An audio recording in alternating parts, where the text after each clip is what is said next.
So what's the truth about making your first $1 million? I'm going to give you 8 rules of the jungle. I call it the jungle.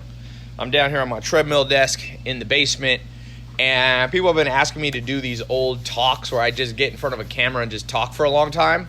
No flash, no pizzazz, no lifestyle stuff, no cars, just straight talk. This is basically, I did a tweet today, what I wish I had done, they had taught me in school, but more importantly, I said, if I had control of my life, what would I have done differently? I'm going to tell you, this is unrelated to what I'm about to say, but it's kind of a foreword to what I'm about to say. Okay? And that is, number 1, I would have started a business before age 12 with the encouragement of all the people supposedly around me, school teachers, blah, blah, blah, the elders, parents, everything. Number 2, I would have traveled as much as I could, going, of course, with a parent, but travel. This is, by the way, instead of school as we know it. Okay, that's number 2. Number 3, I would have mastered a musical instrument. Okay. Number 4, I would have gotten a Brazilian Jiu-Jitsu black belt or MMA, some kind of thing like that. What was it, number 5? Let me just look here. Like I said, it's a little forward. Learning 4 languages fluently. Basically, the school system is garbage. Okay? People get mad when I say that, but I'm going to call a spade a spade. Now, I didn't have control of my life, and you didn't have control of your life when you were 12, so you got stuck with all this monotonous nothingness. So that's my foreword to the 8 things, the truth about making your first $1 million. In that foreword, if that had happened to you and I, we'd be a lot closer to our goals financially. Because as Warren Buffett says, the most correlated or causative factor in making your first $1 million is the age at which you start. So, the first rule of the jungle, and I call it the jungle, by the way, because trying to make your first $1 million, everybody wants to make $1 million. It's a jungle out there. Trust me. I've made $1 million before. I've made 10 million. I made 20 million, 50 million, I can tell you it's a jungle. People are going to come out of the woodwork. They're going to come out of the woodwork. They're not going to like you. They're going to be envious. They're going to call you out. It's going to be some family members. It's going to be some supposed friends. It's going to be society at large.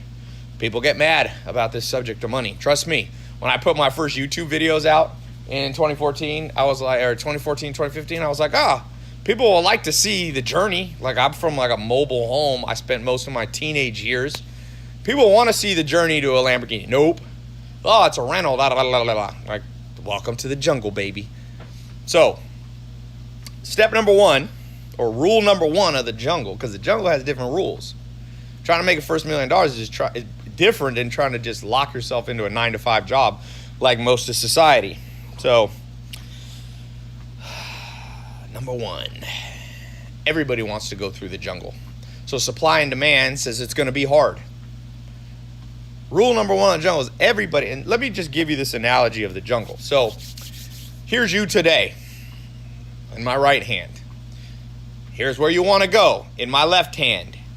Here's the pot at the pot of gold at the end of the rainbow. So that's making your first $1 million. In between there's a jungle. When I was 16 years old, I went to the Panamanian jungle. It's called the Darien jungle. At the time, it was considered the most dense jungle in the world. I'm not sure if it still is, but it's hard to go through. And it goes from Panama, and then there's the Darien jungle, and then there's Colombia. And they purposely have kept this jungle there because a lot of people wanted to go from Colombia into Panama, part of the drug trade. Now, that's a perfect analogy, perfect metaphor for what I'm talking about. A lot of people want to go across this, but very few do. And that's why I use the word jungle. It's not a playground out there. Okay, so step number 1, you have to understand in the law of supply and demand, there's only so much money in the world, okay? And everybody wants it. There's no people. Look, every other thing you can bring up in life, people will turn down. So for example, let's say your goal is to get married and have 2 kids. There's millions of people who don't want that goal. Let's say your goal is a religious goal. You want to you're a Christian or you're Muslim or whatever, and you want to achieve spiritual goals. There's millions of people who don't have that goal. Let's say your goal is to run a marathon. You want to run the Boston Marathon, complete it. There's millions of people that don't care. But if you say to people, hey, you want this lottery ticket? It's $1 million lottery ticket. Everybody will take it. Maybe 1 out of 100 million people will say no, but everybody will take it, which means it's more competitive than basically any other activity, any other goal you could have. Because money equals freedom for people. Money equals the ability to accomplish their other goals. So everybody wants money. So rule number 1 is, it's a jungle because everybody wants it. And so if you think it's going to be easy, if you think it's a jungle with no thorns and no vines and no alligators and no spiders that are all around ready to bite you. When I was in the Darien jungle, it took us about 7 hours, I think, by canoe. We had a little motorized canoe to go down, and we were doing it was with the church when I was 16, and there were dentists with us and doctors, and we went into a tribe that was still using bow and arrows. But I remember going that Darien jungle, going down the river. I forget what the name of the river was. Maybe it was the Darien. And there's definitely, I don't know if there were alligators or crocodiles, but there were things you didn't want to fall in that water. It was dangerous. It was hard. You had to keep your wits about you. That's the perfect metaphor. And the reason people are so surprised that most people give up on their way to making their first $1 million is they weren't expecting a jungle. They were expecting it to be like, it's just part of life. Like, I go to the gym. It's hard to get a 6-pack. Well, it's harder to make $1 million than get a 6-pack. For every 1,000 people who have a 6-pack, there's one person who made their first $1 million. Okay? So what's number 2? That's kind of a big picture. Let me give you a practical rule of the jungle for making your first $1 million. And that is, you should start with a service type business. Now, let me step back. So rule number 2, I'm writing them down while I'm on the treadmill so I don't accidentally jump around here. Number 2 is, let me rephrase it. You need to pick well what you do. And I gave you a hint for what I consider well. Pick well what activity you're going to focus on as you go across the jungle. Here's you today. There's a jungle. The other side is your first $1 million. Most people, what they do is they either try a 9-to-5 job. I saw some YouTube video. Oh my God. It said best way to make your first $1 million. Drive Uber. I was going, yeah, that'll take about 18 years. Do the math on Uber. You're not going to make $1 million. It said, save your money from your job, save whatever, $2,000 a year. Or I don't remember what it was, $2,000, $10,000. Invest it wisely. Put it in tax-free or tax-deferred retirement accounts. And in 40 years, you'll have $1 million. Yeah, well, that's true. But in 40 years, with inflation, $1 million is worth $200,000. So it's stupid advice. Okay, it's stupid advice. So choose well the activity that you're going to undertake on your way to your first $1 million, because most things ain't going to cut it.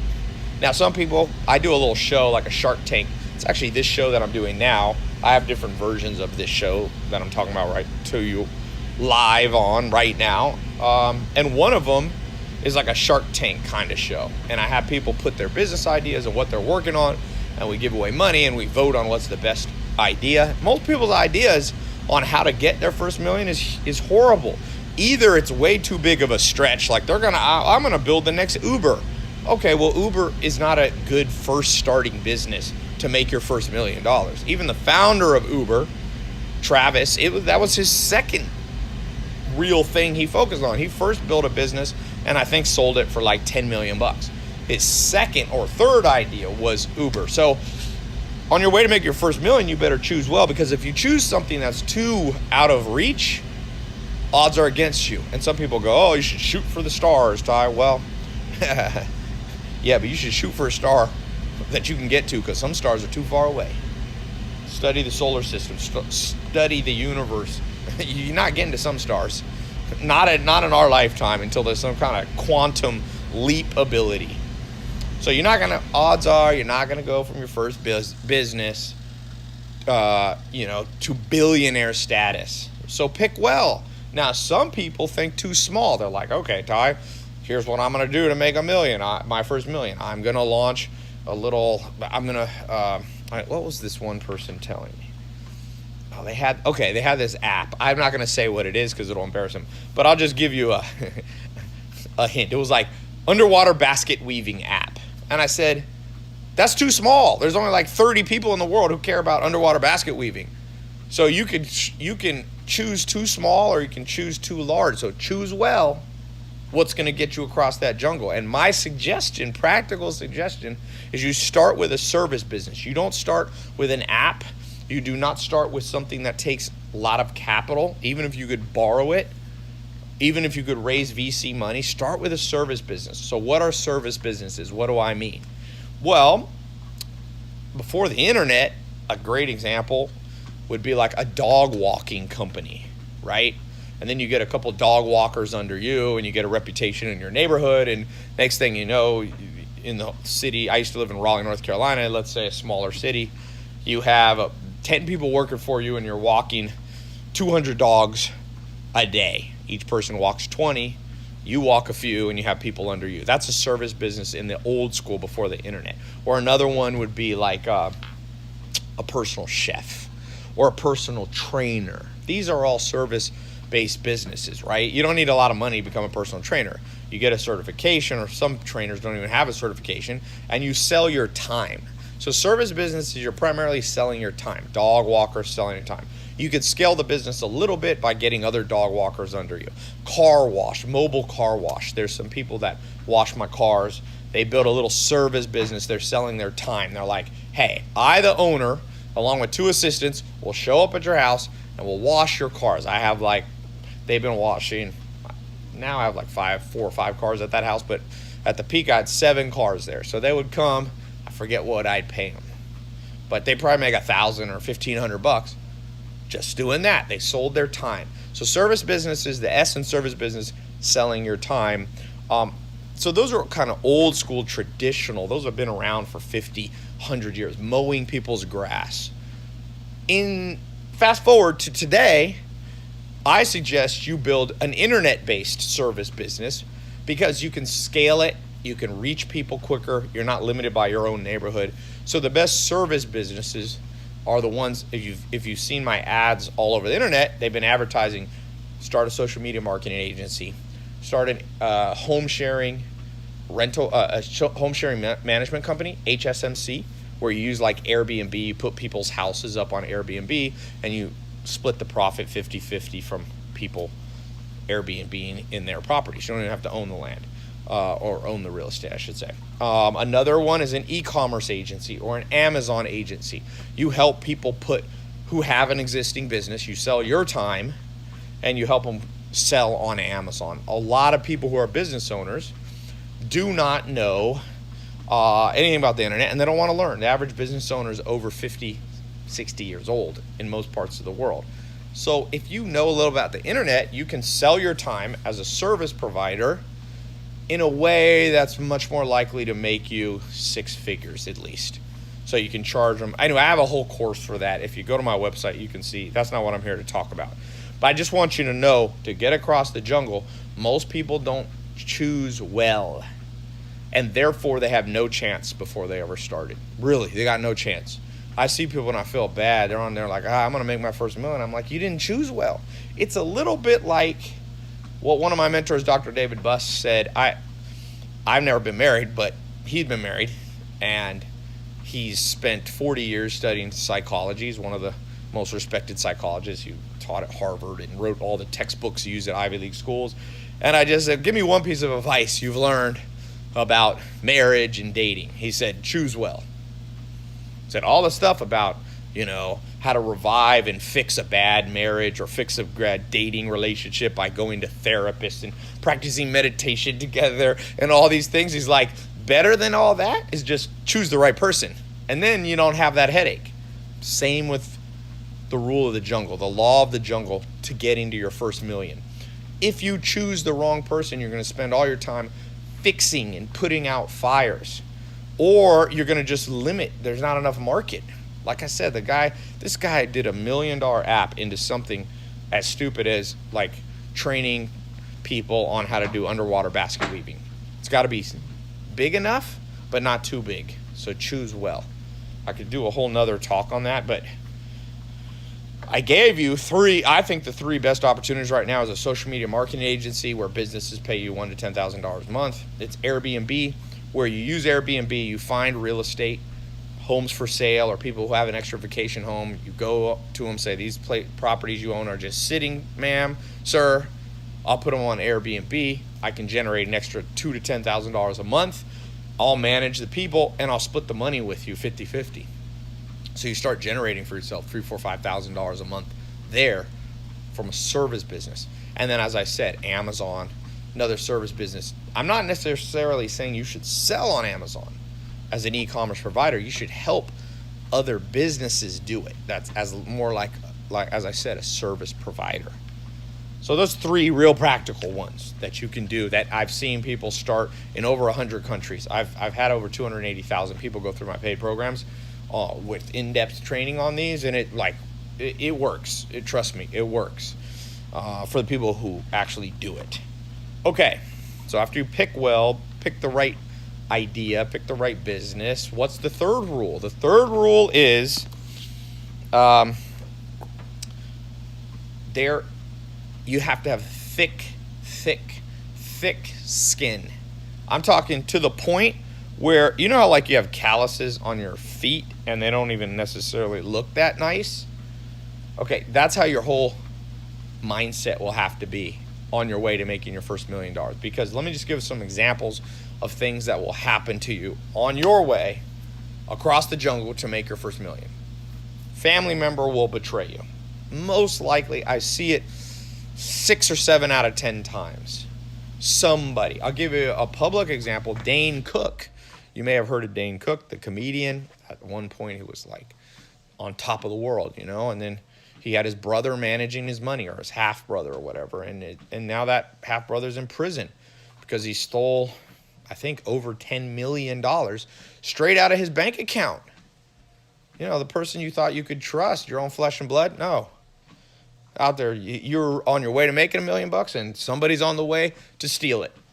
And so I saw a little interview. I don't know Dane Cook, but I saw a little interview where he was talking about how it made him, I don't want to say the word depressed, but something like that, to the point where maybe you don't want to proceed.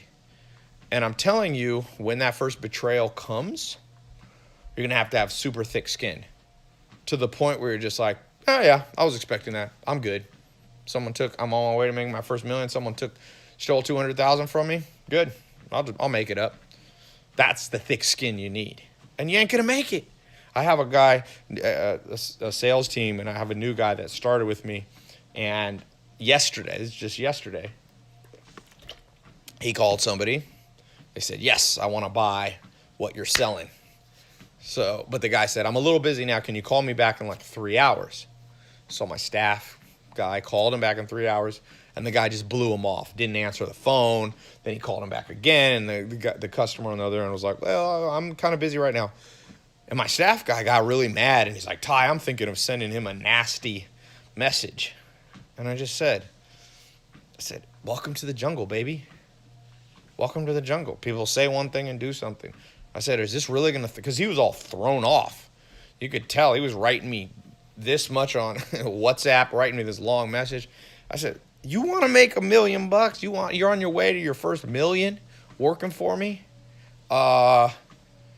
You literally are bent out of shape by this teeny little thing. This is teeny. No one even stole anything from you. You just had to do an extra phone call. But in this world we live in, people are getting weaker and weaker-willed. It's true. As one of the greatest thinkers, I think, the wisest person I've ever read, Will Durant, who won a Pulitzer Prize, he's dead now. He said, nations are born stoic and die Epicurean. And this modern Western world we live in, even the world as a whole, because we've become wealthier as an entire global civilization, were born stoic, meaning the original people who founded the United States or whatever country. These were people like with axes and chopping down trees and building log houses and surviving winters and almost starving to death. They were stoic. That's what was stoic. They had thick skin, and no matter what came, they just went right through it. Bullied their way right through the snow. Just, I'm going. Okay, I'm hungry. We're just going to go to bed on an empty stomach. Well, now, what the word Epicurean means is lover of pleasure. So, nations are born stoic and die Epicurean. I'm seeing a consistent pattern. I reach over 100 million people a year. I see a lot of people trying to make their first million or whatever it is their goal. And I see them getting thrown off by the smallest inconsequential thing. And I go, welcome to the jungle. I don't think you're going to make it. I'm going to bet against you. The first thorn bush that you bumped into that scratched you just a little bit, maybe didn't even draw blood, you're sitting here like, I got to stop. Come on, guys, give me an hour. I need to patch myself up. Oh, okay. This is the jungle. That's nothing. That's child's play. One of my favorite stories is Shaquille O'Neal and Hakeem Olajuwon, two very famous basketball players. And when Shaquille O'Neal came into the NBA, become a pro basketball player, he was used to being the biggest, strongest, toughest guy. He was over 7 foot tall. If you see Shaquille O'Neal when he was in college and first year in pro basketball, he was an amazing, just one of the strongest people ever to walk this earth. Trust me, in terms of athleticism. Kobe Bryant said the strongest person I've ever met is Shaq. Shaq in his prime. And so Shaq's used to just bullying people around on the basketball court all the way from junior high, high school, college. He played at LSU. Now he's in the pros. Even in the pros, there's an interview with Shaq. He said, I used to just throw one elbow at the beginning of the game just to set the tone and show people who was the boss, the king of the jungle. Well, he said the first time he played the Houston Rockets, had this guy, Hakeem Olajuwon, who was an immigrant, I think he came from Nigeria, came from Africa, wasn't quite as big as Shaq, but he was a big guy. He's like 6'10", right? Big guy. And Shaq goes, I think it was a playoff game or an important game. They're playing. And Shaq is being guarded by Hakeem Olajuwon, and he goes, I just want to show him who the boss was. So he said, I threw an elbow and hit Hakeem Olajuwon right in the square in the chest. He said anybody I'd ever done that to pretty much was intimidated for the rest of the game. So he said, I threw that, I scored the goal, and as we were running down, Hakeem Olajuwon just came up next to me and just went, because he has this deep voice, he went, good one, little man, and just kept playing and totally psyched Shaq out. He said, I threw my strongest blow at this Hakeem Olajuwon guy, and it didn't even faze him. He thought it was funny. And that's the attitude you need to make your first million to get across the jungle. When someone throws a blow to your chest, figuratively, hopefully not, actually, but they throw something at you, you're just like, ha ha. You do that to people get a little freaked out, and you make it through the jungle. You find me somebody who the first little thorn, like maybe your first business idea is going to fail and you're going to lose 6 months of your time and $10,000 or maybe $50,000. The first person just goes, ha ha, good one. Now I know what not to do next time. That's the person I'm betting on, okay? So rule number 3 of the jungle is you better have thick skin or you better not enter and just be happy with a 9-to-5 job. There ain't nothing wrong with a 9-to-5 job. There's nothing that makes a millionaire a better person than, somebody. Some of my favorite people on earth are Amish people. I lived with them for years when I was young. And a lot of them make $30,000, and they're nicer and greater in my mind, my estimation. I like them more than 99% of people I meet who make $1 million. So this is not a judgment call. I'm just saying, if you are one of those people called to be a business person, an entrepreneur, someone who makes money. And I do believe it's a calling. I don't believe it's for everybody. It's just like not everybody should be a doctor, but we do need a lot of doctors. Not everybody should be, a carpenter, but we need a lot of people in construction. Well, same with entrepreneurs.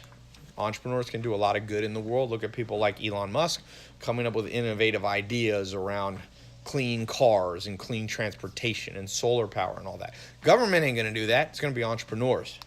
Okay, so what's rule number 4 of getting across the jungle? And that is, you better be a master of time management. Time management. I recommend you read a book by Harvard Press called Managing Oneself by Peter Drucker. In fact, you can just read the first 5-6 pages. It's a small booklet. I've been recommending it for years. I should have gotten a cut from all the Harvard said I've sold more copies of their Harvard Press books, I think, than anyone. But I didn't get a cut on most of the people who got it, but I'm happy for you to read it. I don't have to make money off everything. I just like to recommend that book. And in the beginning of that book, he says, look at the great geniuses or the great accomplishers, quote unquote, of the last 500 years. Leonardo da Vinci, right? Albert Einstein, Bach, the musician. Same 24 hours as the most unproductive people on planet Earth. So you better become a master of time management.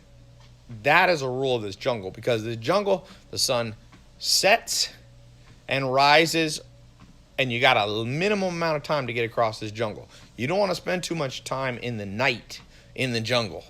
Well, on your way to making your first million, you don't want it to take 50 years, because making your first million in 50 years, there was a guy, Mr. Beast. He's one of the top YouTube influencers. I think he's the fastest growing channel on YouTube. And he told me, he's like, I want to make money now. He's only 20 years old. He goes, I want to make money now. Like, what's money going to do? It's not going to be fun to have money when I'm 93. So that's what I mean. This jungle, the sun goes up and the sun goes down. And if you don't manage your time when the sun's up, you get stuck in a dark jungle. And you don't want to be in a dark jungle. And to me, the dark jungle represents being 90 years old. A lot of billionaires on the Forbes list are very old. And that's great. I'm happy for them. But what would you rather have? $1 million at 20 or 25 or $1 billion at 100? My grandma's 101. So it's realistic. She could use $1 billion for something, but I don't know what she'd use it for. If you get $1 million in your 20s, you can invest in, pretty much be set for life if you're smart and frugal a little bit.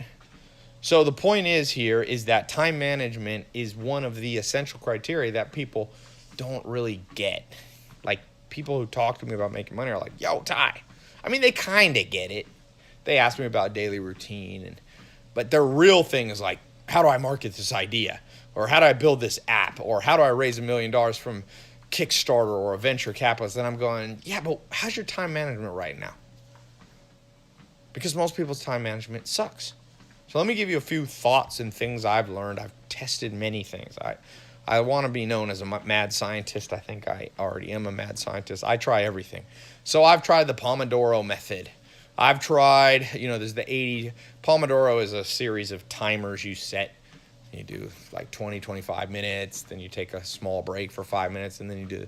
I've done that. It's very structured, Pomodoro. There's a thing called the Pareto principle.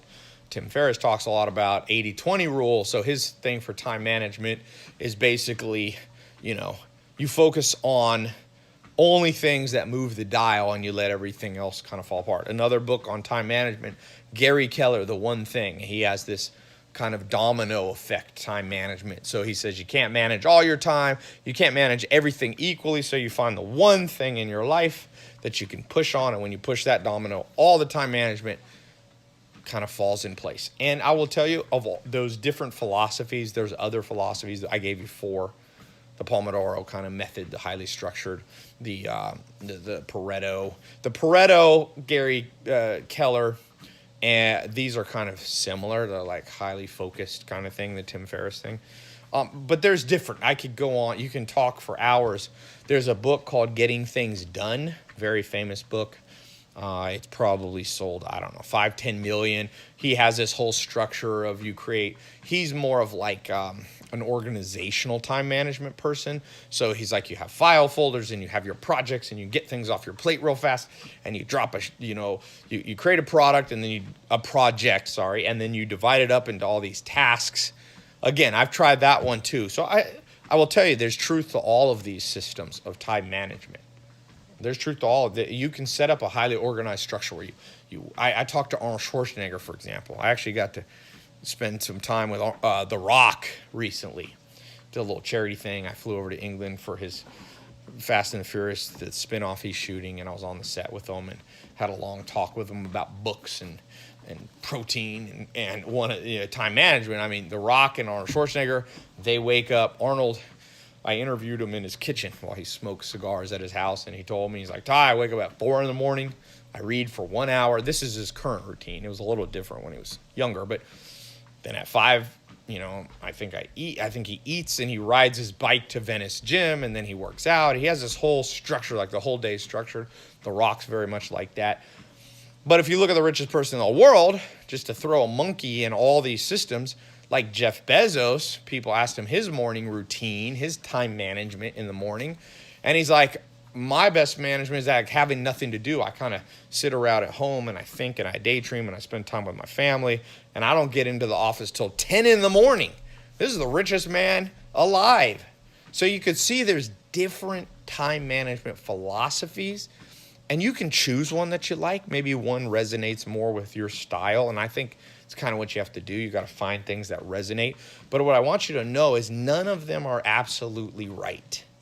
And that's hard for people because people just go, Tai, what's the one thing, time management, that'll instantly make me really successful? And I'm going, well, there's my mentor, Joel Salatin, used to tell me, there's a lot of ways to skin a cat. It's kind of as I think back, I'm going, skin a cat. It's kind of a morbid metaphor. But what he was saying is there is no, it's more than one way to shear a sheep. It's not so violent, right? Sheep actually want their wool shaved or else they get too hot. So if you're into animal rights, there's a metaphor that you can buy into. There's many ways. One of my jobs when I didn't have any money, I got stuck in New Zealand when I was traveling the world learning from mentors. I ran out of money. I had to shear sheep in New Zealand. It's a very hard job, but there's various approaches to shearing the sheep, okay? There's no one way. There's different people do it in slightly different ways. So the first thing you got to know about time management is there's no absolute rule. The second thing you have to know is you're just going to have to kind of flip a coin and pick one to try for a while. And the third one is experiment with many, many things. Do not listen to somebody who tells you to be successful, you have to wake up at 4 in the morning. There's lots of people that I know that wake up. My business partner, he and I combined have done over $1 billion in online in gross sales online, and he's very successful. And he doesn't like to do anything before like 1 p.m. It's like, Tai, I've always had my best ideas at night. So there's an example. You could show counter arguments that to get across this jungle, yes, you have to know how to manage your time, but it's not always like just wake up early. That's an oversimplification. So what must you have with time management? That's what I want to talk about. Well, if it's not these little things like what hour you wake up and if you work out in the morning or later, or if you use a stopwatch to time yourself, what is actually essential that everybody must have in time management? And I'll tell you what I think it is. This goes back to Peter Drucker in the book Managing Oneself. The best time management is spending the majority of the day on the things you're really good at naturally. That is the best time management advice you ever heard and will ever hear. Not to sound cocky. So the reason Jeff Bezos, it doesn't matter, for example, if he wakes up early or if he gets to the office early or whatever, is that because even when he's at home, he's working on his strengths. And what are his strengths? Well, the man's a visionary.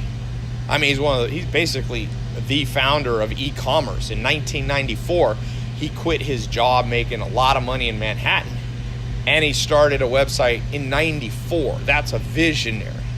So as long as he spends a lot of his day, 80%, going back to the Pareto principle, as long as he spends 80% of his day on his strengths, that's all time management he needs to know. For you, what are your strengths? Are you an extrovert or are you an introvert? Are your strengths engineering type, mathematical type, highly logical ones, or are they social? You got to know that. So if your strengths, if you're an introvert, to be productive and to be good with time management, you should spend 80% of your day doing introverted things. Introverts are better at writing. Introverts are better at architecture, like not literally building buildings, but the architecture of ideas. There's a good book called Quiet, The Power of Introverts, meaning introverts can lock themselves in a room and think up good ideas and then build out a whole plan, a business plan. So if you are an introvert and you know you're great at, sitting in a room and getting a lot of things done, the best time management is 80% of your day doing that. And if you're a social butterfly and you're great at sales and persuasion, you should spend 80% of your day out talking to people. And so what happens in our society, why everybody's all mixed up about time management, is they're majoring in minors. They're like, well, if you only kept a journal and da da da da, and if you only woke up 5 o'clock in the morning, all successful people wake up at 5 in the morning. Well, it's not true, but they say like that. Successful people who get across the jungle to make their first million and more spend the majority of their day, every day, on their strengths, and they maybe have a business partner that helps them with their weaknesses, or they have an assistant that helps them with their weaknesses. But nonetheless, they get things done in their way, focused on their way. If you're an introvert, your way is not very social. Your way is not talking to a lot of people. Do that. That's good time management. Do that 80% of the time. Okay, so number 4 is strength-based time management. That's what I call it. Okay? Strength-based time management. Most of your time on your strengths. It doesn't matter really if you start at 6 in the morning, 9 in the morning, or noon. I mean, keep it reasonable. I don't know that, waking up at 6. I once experimented a time of my life. I had an office in India. I was working with programmers, and I was waking up at 6 p.m. It's a horrible thing. Don't do that. It destroys your health. So within reason, most things people talk about with time management are basically irrelevant or non-factors in you getting across the jungle to your first million. But spending 80% of your day on things you're naturally good at, well, that's good. Now, some people, I can hear people saying, what if I'm not good at anything? Everybody's good at something, really. Never met somebody. Maybe some people's an empathic person. They connect with people. Well, okay. Do a lot of things that require that empathy be used. You can see with me, like I spend a good bit of my time. I've always been a public speaker, for example, even when I was a teenager. And I make more money when I gravitate and use my time management focus around public speaking. Now, instead of public speaking, I do more videos, which reach the public in a much larger way than any stage I could go on. But as I do that, it gets me to my financial goals. And if there's been times in my life where I'm not spending enough time out, and lo and behold, I make less and less and less money. I'm not using my strength, public speaking, for example. Okay? All right, let's move on here. We got 4 left. 4 left. Truth about making your first $1 million, 8 rules of the jungle. Number 5. I got to talk about, and it's a little controversial, my take on this. We got to talk about hard work and hustle. Okay? Hard work, hustle, and grinding, ? So this is a little different rule of the jungle. This is like, do you need it to get across the jungle? Is it real? Because a lot of people, this is the most common thing that you'll be told by your parents, your teachers, and society. You get what you want, you better work hard. So the question, rule number 5, is the truth about hard work, hustle, and the grind. And this is what I think is true, and it's very hard to refute what I'm about to say, even if you don't like what I'm about to say. Hard work does not get you across the jungle alone.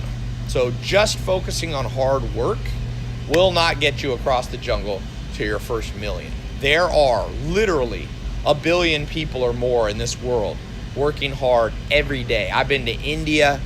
There's people working for $14 a month, picking up trash 10, 12 hours a day. Okay? Do you think they're on their way to making their first million? No. They're stuck in a system.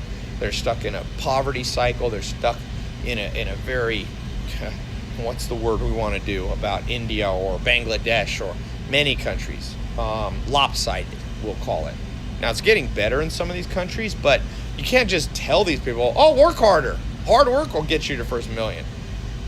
But that doesn't mean hard work's not important, okay? It just means hard work is misunderstood. So here's the way to think about it. It's very simple. I'll tell you a story.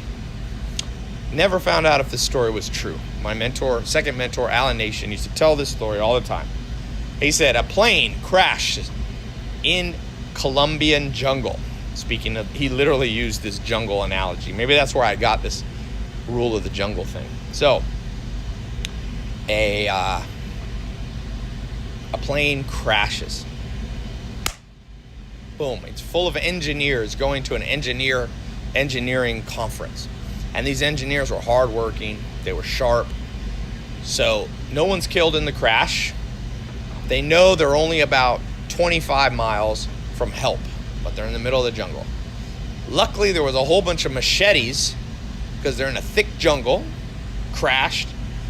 They find the airplane was prepared for just a moment like this and had put 50 machetes in the storage bin. So they pull the machetes out and they go, we're going to get help. You guys stay here. There's a few injured people. You guys stay here. So they go, and they're engineers. So they're hard workers. They look at each other. They go, before we go, let's do a little 5-minute exercise on how to properly chop with your machete. So they like 45-degree angle, and you got to work hard, and you have to swing at least 100 times per minute. And so they just went and they did all this. Hardworking people. Very precise. And that represents most of society. Hard at work at their job. Your parents probably were hard workers, okay? Grandparents probably were too. Maybe you are. But maybe your grandparents and your parents never got through the jungle. They never got to their first million. And here's why. One person who was on that plane was not an engineer. And that person crawled up a tree while everybody else was out chopping their way to help. And this person yelled down at him. He said, hey guys, I got bad news for you. I got good and bad news. The good news is you're doing a great job. You're really hard workers. You're really making progress headed to the north. I mean, you're making a line through the jungle. You're opening it up with your machetes. You're going to cut 25 miles in no time of path. But he said the bad news is you're going the wrong direction. Help, I can see it. It's to our south. You guys are chopping to the north, baby. I can see help. I climbed up this tall tree. Help is to the south. And everybody was mad down there. They're like, ugh, who is this person? Making us feel like we wasted our time. Well, that's the perfect metaphor of what we have going on here. What's going on here is that you have been trained by society to be a robot.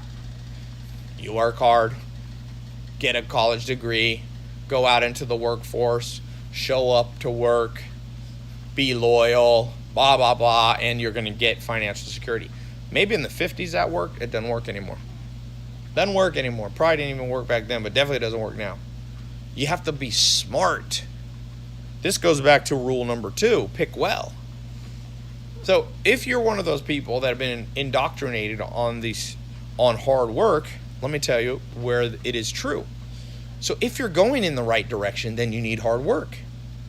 You see, once you get the right business idea, once you start getting wealth coming into your bank account, then you want to turn on the hard work button. It's almost like you need 2 buttons in your brain. You need the experimenting, find the smart answer part, and then you need, once you've locked that in, you need the turbo hard work mode. The problem is society only teaches you the hard work mode because in many ways our system is set up to make you an automaton to make you if you look at our modern school system, it was really came about during the time in the late 1800s, Germany. You had an industrial complex that Germany created under the Kaiser. You see it in World War I and World War II. It created soldiers. It created factory workers. Everybody fell into line and was disciplined. And you weren't supposed to think about what the right thing was. You weren't supposed to work smart. You were just supposed to work hard on whatever the man told you to do. And that system has carried forward to this day.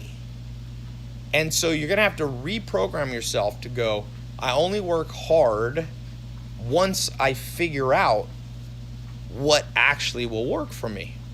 Okay? So this brings us to rule number 6. You need to experiment, ideally, with 12 things per year. 12 different ways to get across the jungle making your first million. So don't just go, Tai, I got a business idea. Just go, hey, Tai, I'm going to test this one business idea. One. And you do it for about a month. And if you don't just work hard at it, you test it. So rule number 6 is experiment at least 12 times before settling down with one business idea. The reason people go, Tai, I see you have all these different business programs on your site. Why do you have so many? Well, because not everybody wants to do social media marketing agency. Not everybody wants to do e-commerce. So I build as many programs as I can with realistic ways that I think people can launch their first entrepreneurial business venture. But I don't think that I'll ever find one program that everybody should do because people are different. Extroverts will do better with social media marketing sometimes because it's sales, for example. I find extroverts do a little better, although there are always exceptions to that rule. I know some insane introverts that make a lot of money in sales. But my point being is you got to test 12 things. The average millionaire has definitely tested 3 to 10 different businesses. Look at not Ray Kroc, but look at Colonel Sanders, who started Kentucky Fried Chicken, which now is, it's huge in China. It's a massive multi-billion-dollar company. There's a list. There's a good book. I think I have it on my website. It's an autobiography that Colonel Sanders wrote about himself. It's a wild book. He writes in the most grammatically correct way possible. But who cares? He got to the jungle. He got through the jungle to his goal. It took him a while. So you probably don't want to do exactly like Colonel Sanders. But the principle was he tried a lot of stuff and a lot of things failed. He was a motel operator. He delivered babies. He without even having a medical doctor. He fought in the Spanish-American War, I think, which is crazy since that's like the beginning of the 1900s. Or he fought Cuba or whatever. So he just tried all this stuff, and finally, what worked for him was better than his hotel. His hotel burned down. His motel burned down. What worked the best was just selling chicken on the side of the road. Who would have thought? And I bet you if you could ask him, he would have said, I wish I had experimented faster. So I want you to do 12 experiments. It might take you a week, it might take you a month, it might take you a year, it might take you a decade. Depends on you. But don't settle down on one thing. Why do I pick the number 12? There's actually science to this. It's called the science of optimal stopping. There's a whole mathematical, you can Google optimal stopping. How many things should you experiment before you just settle down? By the way, if you're going to argue with me on this or you think this is wrong, just think about marriage. Before you settle down marrying somebody, wouldn't you want to have gone on dates with 12 different people? If you marry the first person you ever meet, like maybe how do you know? You have no benchmark. So in optimal stopping mathematics, the general rule, it depends. There's many facets to this math, but you could just sum it up by saying 12 is a great number. So try 12 things, and if they don't work, shut them down fast. I was reading an article in an interview I was also listening to by Jeff Bezos, and he was talking about how at Amazon they've tried many things. Things that have worked really well was AWS, Amazon Web Services, became a whole nother business around computing, cloud computing, which He would have never thought that a bookseller would also do that, but he experimented and it worked. Another thing that failed, he had some of the hardware, not the Kindle, but I forget, Fire or Stick or something. He was talking about the things that he spent $100 million on that failed. And for sure, Amazon has tested more than 12 things. By the way, Amazon is really smart. They let other people sell and they just watch what sells the best. So they let other people experiment and then they launch Amazon basic brands. Jeff Bezos is very smart. That's a whole nother talk on the advanced rules of the jungle. But just experiment with 10 or 12 ideas. I had a talk like this at one of my first conferences at the Roosevelt Hotel in 2015. And there's two people in the audience, Samir and Juan. I'm still friends with them. And I just said, I was even more hardcore. I said, you should test 17 things a day. They were doing e-commerce, right? So it's easier to test. You can't do 17 different jobs a day. But with e-commerce, you could test selling toothbrushes. You can sell toothpaste. You can sell electronics. You can sell shoelaces. You can sell shoes and all this. And it took them 6 months of testing 17 things a day until they stumbled upon, I think it was women's clothing or something, that they ended up making like $100,000 in 1 month. And they've gone on to make, more than their first million. But it came through they tested hundreds of things. And so the sixth rule of the jungle that a lot of people struggle with is your first idea is not going to be your best idea. It's just not. It's not going to be your best idea. So be okay with going on dates with different ideas, and be okay with not marrying everything you date in business and in romance. It's just a good rule. You can have 12 wives, you're going to go to jail for polygamy. Okay, we're about done. We got 2 more because I've been on this treadmill for a while here. Starting to get tired. Okay, rule number 7. You must know what motivates you. You must know what motivates you. And there's basically 4 things that motivate people. People do not like to admit this, but there's 4 basic human drivers. I've run this by a lot of smart scientists, people smarter than me. Pretty much all agrees that this is a decent way to think about motivation. I had one person disagree. He thought there was 5, but I think he's wrong. And other smart people agreed with me. So the 4 M's of motivation. Know which of the 4 M's of motivation you are. I was on Logan Paul's podcast, and I did a little test, and I asked him, like, what motivates you? And I gave him a series of questions, and he answered very honest. I was impressed. He's motivated by the 4th M, which most people won't admit to. So here's the 4 M's, if you want to write them down. So the 7th rule of making it across the jungle to your first million is knowing how to motivate yourself, because or else, even if you have thick skin, even if you're working on your strength, you'll eventually just kind of go, why am I doing this? Okay. So the 4 rules of what motivate you, believe it or not, they're not all money related. In fact, only 25% of most of human motivation is money. So the first of the 4 M's is money/material things. There is a part in most humans, not all, that we have inherited from our great-great-great-grandparents right through our DNA that makes us have a certain level of materialism. Be very careful if you meet somebody that won't admit they're a little bit materialistic. I meet people like that all the time. I'm just an entrepreneur because I care about legacy and I care about changing the world. BS. If you really did, then great. You'd be building your businesses, and all the profit you took, you'd be donating 100% of it or 99% of it, but those people don't. Because there's nothing wrong with having some motivation around the first M, which is money/material things. The second one is mating/love. Okay? People do a lot of stuff. In fact, Dr. David Buss, evolutionary psychologist, he tells me he thinks all motivation is around this thing. And but we won't go into that. Number 3 is movement/freedom. Okay? People are motivated by more freedom. They don't want to be tied down. They don't want to be told what to do. You see that even with little kids.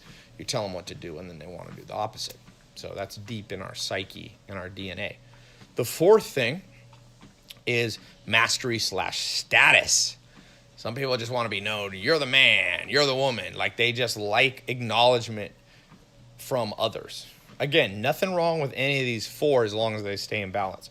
So here's a quick test. I'll allow you to right now write down which of the four M's motivate you, because once you know what motivates you, just this happened to me recently. I know my M's. I know what motivates me. And we're working on a big project. And, now I'm focused on businesses I think that can make 9 to 10 figures revenue.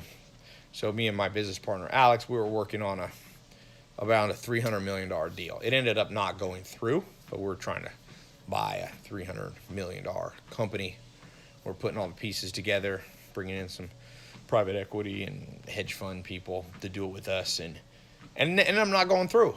And on the way, I'm a human, you start going, ugh, why am I even doing this? Why? It was a pain in the butt, and then it didn't work out. Well, I know my 4 M's, and I just started envisioning what motivates me.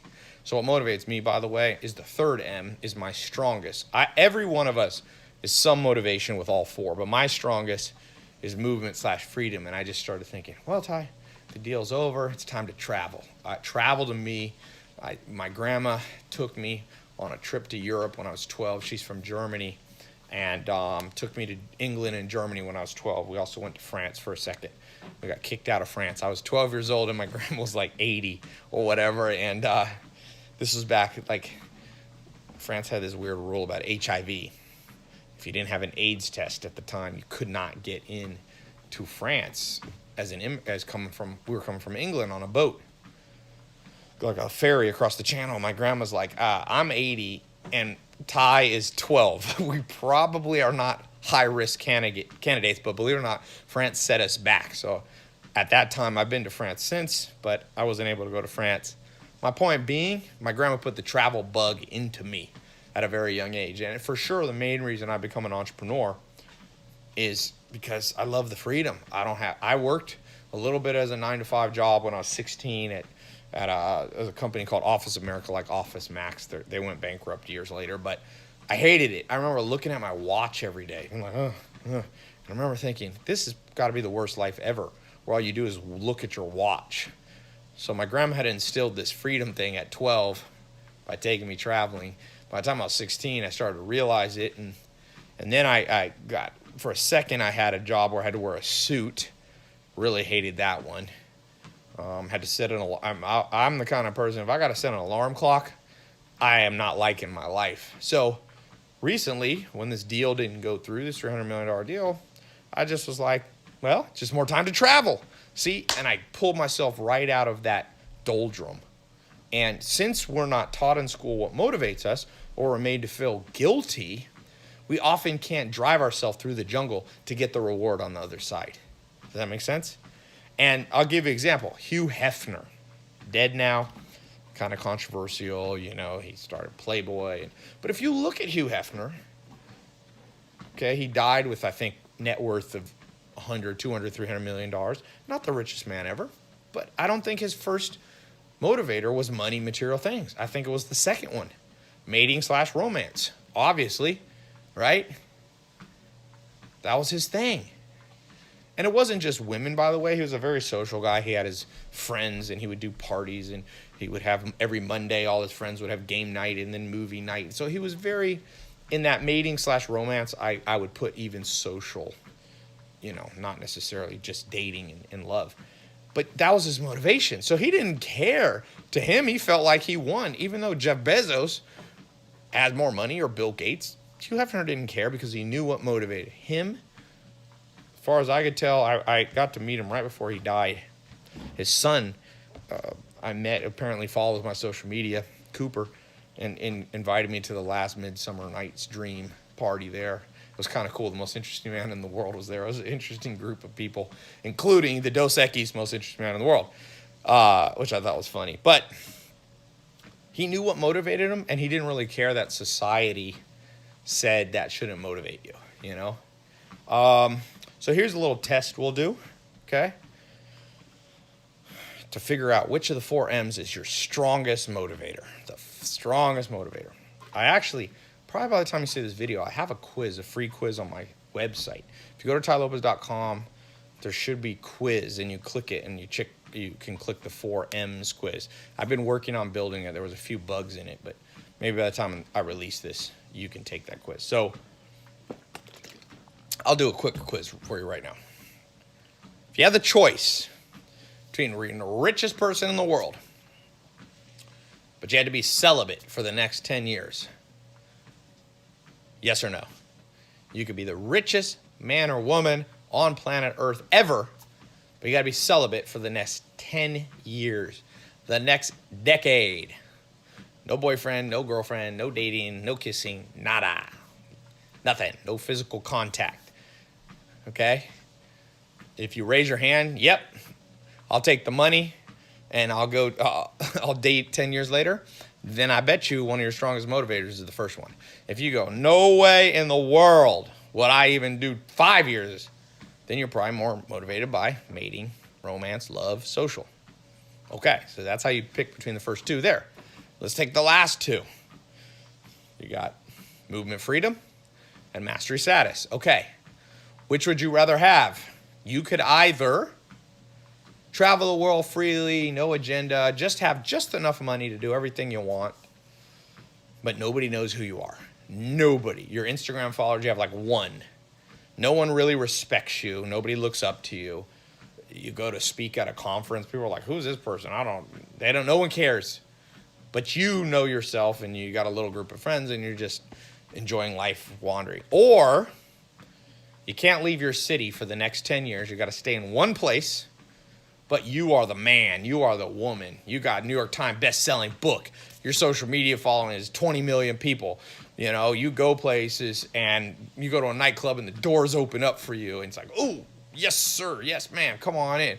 You're loved by people. You're acknowledged. You're encouraged. Which of those two? But you can't travel at all. Or you can just travel and be a nobody. If you'd rather travel and be a nobody, then status is probably not that important to you. The fourth M's not that so important. You know? This is what I said. Logan Paul is very honest. He said, no, I like mastery status. I want to be known as a master. I want to be the biggest social media influencer and all that. And a lot of people don't like to admit that, but a lot of entrepreneurs, a lot of people in this modern world, that's their primary driver. They care about likes on Instagram. Believe it or not, people think that would be my big one because I have a big social media following. No, everything pretty much I do. The first M of money does not motivate me as much as people think. I know. My business partner, Alex, it's his only motivation pretty much. And the last one, if I could be a nobody but have all the freedom, I would take that without a doubt.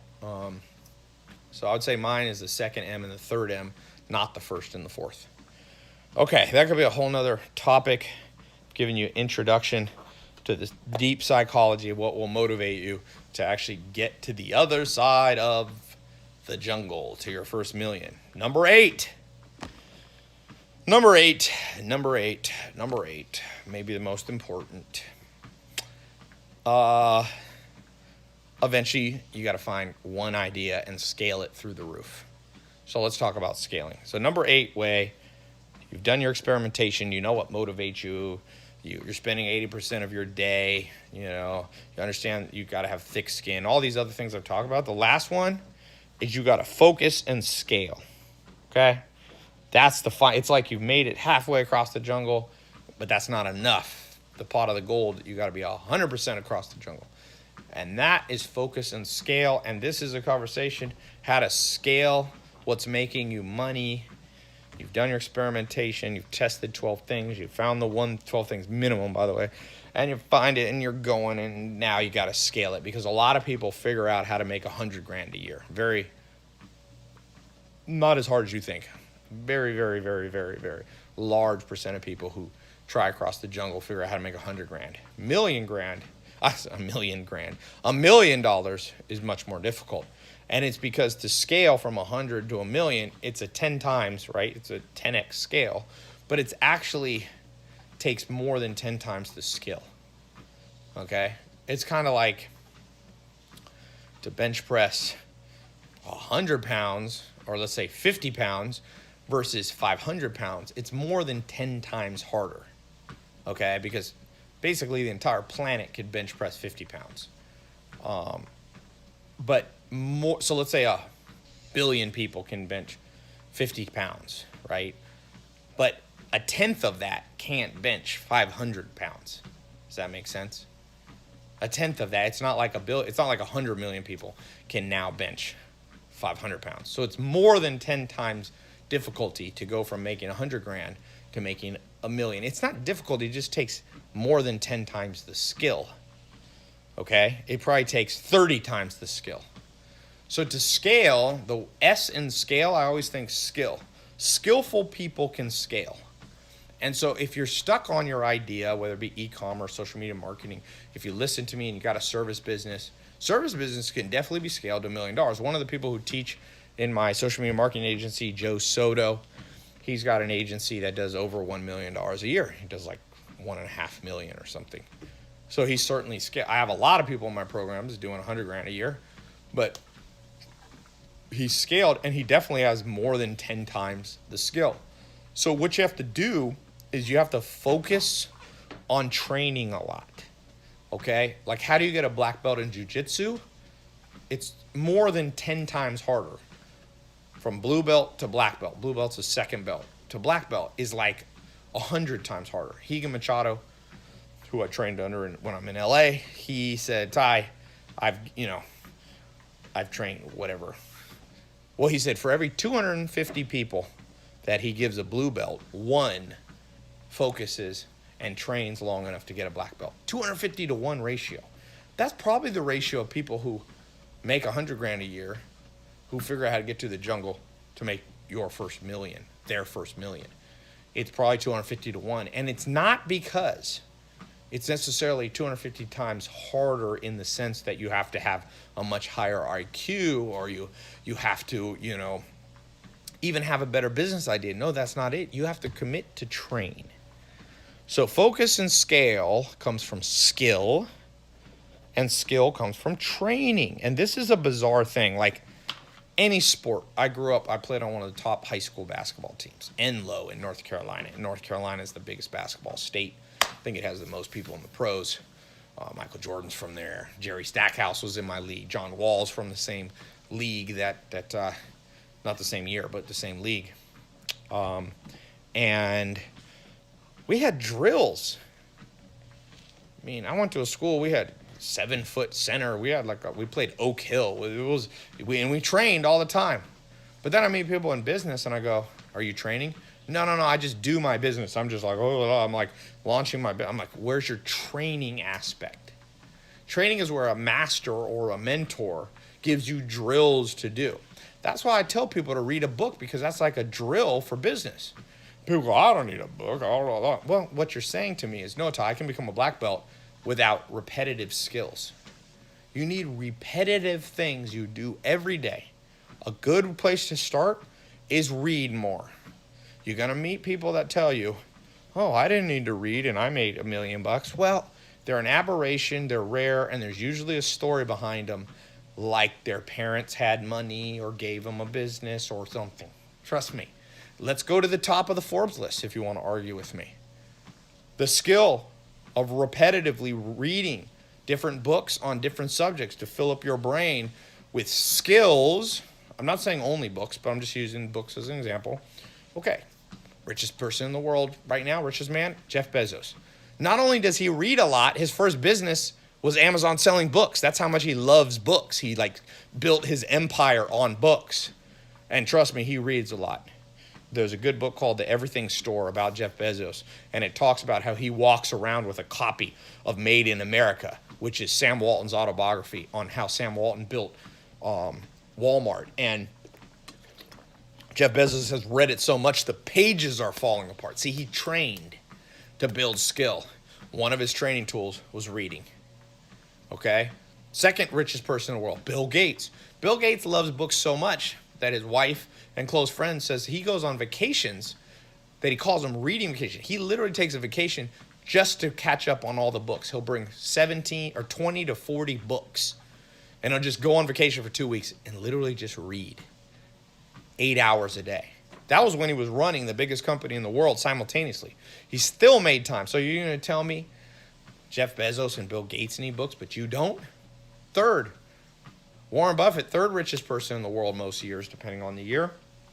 Well, Warren Buffett says to this day he still reads 500 pages a day, 5 days a week. He said at his prime, he would read 800 pages, sometimes books, sometimes newspapers, and he would also read annual reports. That's how he found good investments.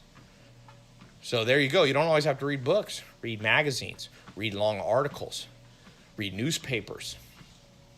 There was a time in my life, I'm not doing as much as I should, but I subscribed to like 40 magazines and newspapers from around the world. Boy, that's good. In fact, I'm glad I'm doing this video just to remind me to get back on that train. I'm still subscribed to probably 10 different publications. I still spend over $30,000 a year on books, over $3,000 a month. So I'm not out of the game of training, but man, the more you learn, the more you earn. Because the process of reading, now I'll add to that watching YouTube videos. I go to a lot of conferences. There was a time in my life I committed to go to one conference a week. Now, I couldn't keep it up. I wanted to do it for a whole year, but I did it. I probably went to like 8 conferences in 4 months or something. It was a little bit too much. But boy, if I had started, it would have been better than me going to 6th grade or 8th grade or 11th grade. It was like a waste. I should have been going to conferences, different ones, business ones, social ones, or networking events. Like these are all training the mind to scale. I scaled in 2014 on YouTube and video advertising because I was at some conference and someone looked at me. I don't even remember who it was. I wish I could thank them and said, "Tai, I think you'd be good on YouTube." See, that wasn't even my idea. And since then, I'm at 1.9 billion minutes watched of my YouTube videos. That idea that I scaled with came from listening to other people. So I said books, newspapers, magazines, going to conferences and listening to speakers, YouTube videos, podcasts like you're on now, paid courses, consultants. I've got paid courses. I sell paid courses, but I also buy them. I've bought so many paid courses that aren't my own. Obviously, I wouldn't charge myself, but I pay consultants. I pay mentors. I've got people on the books that I literally pay every month just to be on retainer for me to ask them questions. People like Dr. David Budd. I'm like, the president has 15-person cabinet. I need at least 15 advisors. So this idea of focusing and scaling mostly will happen where you can go from 100 to 1,000,000 by imagining your mind as a sponge and you're just absorbing, you're putting yourself in a place to absorb more. Then the scaling comes naturally. People think scaling is very hard. It's not. It's a consequence. It's a repercussion of having trained correctly. Training brings skills. Skills brings scaling, effortless scaling, or somewhat effortless scaling. Okay? So read more. Listen to more podcasts like this. Watch more videos like this. Go to more conferences like this. Hire consultants. Join masterminds, paid masterminds, free masterminds. I got a paid mastermind. It's $25,000 or $50,000 people pay to come 4 times a year to a mastermind environment. People have come. I remember one of the first people who paid $25,000. He had a business where they used helicopters to spray agricultural crops. And he was there and he had paid $25,000 and he talked to me. He was going, "Oh, what should I do with my business?" And I gave him one idea on how to sell his business. I think he either sold his business or sold part of it. He made like $2 million. So he invested in himself in the mastermind. I'm not even trying to sell you into my mastermind. I don't take that many people in the mastermind. But the point being, find stuff like that. Some of it, you're either going to invest time or money in building your skills. I had my jiu-jitsu. I had Julio Cruz here. He's a black belt in jiu-jitsu here. I'm in New York. And I was so busy, I paid him extra to come to my place and do a personal training. That's money. So, but that allows me to scale my health, scale my jiu-jitsu skills. But he trained. All we did was drill. We did drills today. We did drills on how to pass the guard better, drills on variations on the Kimura, Americana, all these different locks in jiu-jitsu. But it is a repetition. You just repeat, and over time, next thing you know, you're a black belt in making money and getting to your first million. So with that said, I've been on this treadmill for 2.16 miles. Been walking slow so I'm not too distracted. Time management, by the way. Get yourself a treadmill desk. Get yourself a treadmill desk. So I hope this has helped you. Do two things for me. I've done this for free for you. Do me a favor. Fair is fair. One, if you're on YouTube, leave a good comment. Not a butt-kissing one, just what you thought. What do you agree with? What do you need to work on most out of these 8 things? Give it a like, give it a share if you're watching on Facebook or whatever. If you're listening on my podcast, subscribe and leave a review. Subscribe and leave a review. Sometimes I see people like I don't know what's up with the Apple iTunes algorithm. Somebody left a negative comment like 4 years ago, and it's still the first review I see. I'm like, what's up with this? They're like, your audio quality wasn't good. I'm like, well, you get what you pay for, baby. You ain't paying nothing for this. Don't be complaining too much.